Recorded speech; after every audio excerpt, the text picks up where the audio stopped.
Hello there, my name is Anthony, and today with my group members Jennifer and Roxanne, we're going to discuss the inspirational leader Paulo Freire.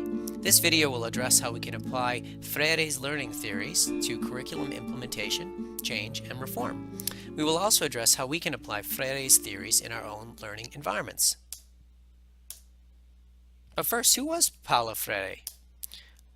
Well, first of all, he was a prolific thinker, philosopher, educational reformist, critical theorist, eco-pedagogist, and a humanist, and most importantly, a leader in critical pedagogy. Friere enjoyed a diverse career in education and social and government offices.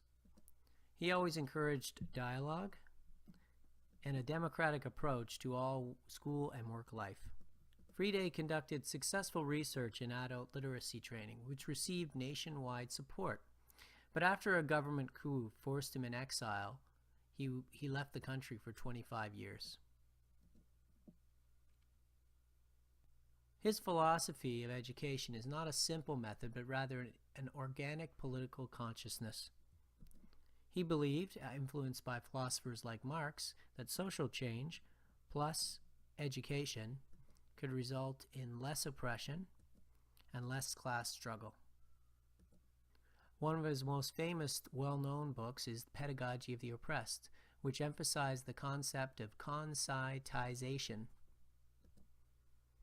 And what this means is a critical consciousness of oneself in the world, leading to action to free oneself from oppression. He also believed in dialogue, direct communication, and collaboration between students as a means of learning and problem solving to help change society. Praxis, which is the vehicle to liberation, essentially the means of action and reflection. And finally, revolution. A true revolution must initiate a courageous dialogue with the people. Its very legitimacy lies in that dialogue. Paulo really opposed the banking model of education. This model means that the educator is just simply adding coins or adding information to the blank slate or the empty vessel that is the learner. He did not like a model where the educator, as you can see in this old picture here, is just simply adding information to be digested or received into the learner recipients here. There doesn't seem to be any position for critical thought or collaboration, and therefore he really emphasized dialogue instead. How is his theory applied to curriculum implementation, change, or reform? Well, I think it's very important to consider critical thinking, creativity, economic stewardship in all curriculum planning and implementation. This is reflected in documentation here and should be an important aspect of pedagogy and lessons. Dialogue and problematizing are key concepts where teachers and students work together to solve problems using the teacher's experience and the learner's creativity to avoid an oppressed and oppressor relationship. There's also a place for eco-pedagogy in all efforts, and that's reflected in this curriculum document along with critical thinking. Friere states that if the structure does not permit dialogue, the structure must be changed. The learning environments must provide a structure where the students also have an opportunity to share their own knowledge and life experience with the class. Dialogue means that the collaborative and reflective discussion between the teacher and student occurs on both sides.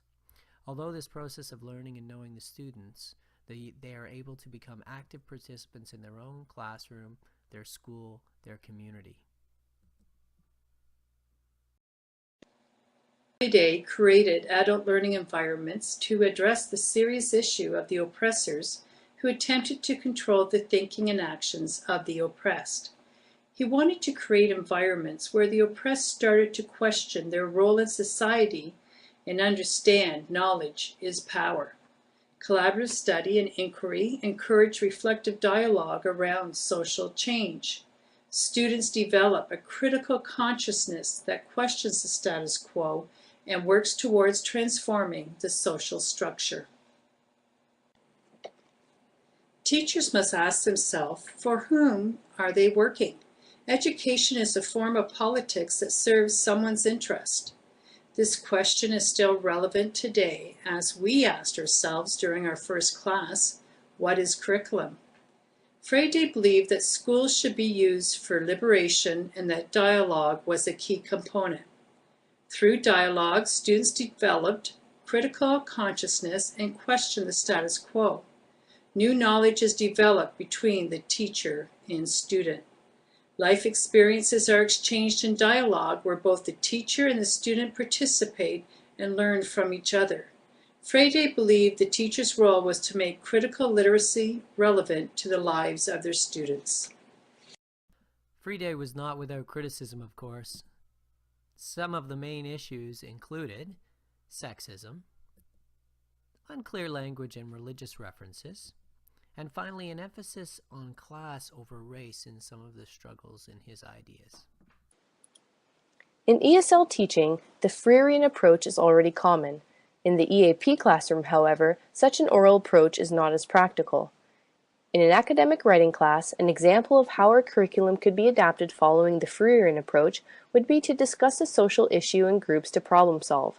An extension would be to apply it to writing independently, first as an artifact of their group discussion, and then furthered as a reflection of a similar social issue in their country and possible solutions. Although different from the Freirean approach used in standard ESL classrooms, as this is less discussion-based, it would allow for an internal conscientization process with students when personalizing issues and reflecting on their country and selves. Teachers and students need to be curious about the subject they are studying. This curiosity creates the conditions for an inquiry that is developed with the teacher and the student. If I am the teacher, I need to be part of the learning and work alongside my staff as we unveil new knowledge. It is important that everyone has input into the discussion. This accumulation of knowledge and group dialogue will help to foster a collaborative and positive learning environment in the school. Hi, Anthony here. In my professional practice, I'm going to integrate Friere's idea by allowing students to work in a variety of working relationships.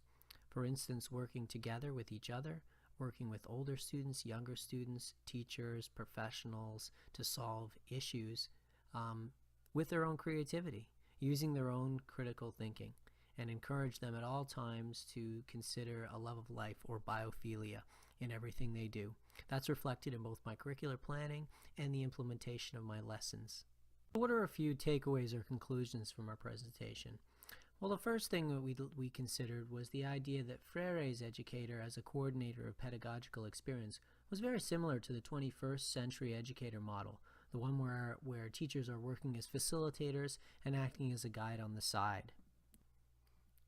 The second conclusion, that his theories were well-intentioned, but we think that they need to be extended beyond social class. Consider being more socially inclusive, considering ideas around gender, sexual orientation, ethnicity, and race. The final conclusion and takeaway is that we liked how Friere continued to adapt and extend his theories further. He developed the idea of eco-pedagogy near the end of his life, actually, and I think this is an inspiration to all of us academics and critical thinkers, that we realize that we have to continue to refine our theories. Hopefully that will be an inspiration to all of us. Thanks for listening.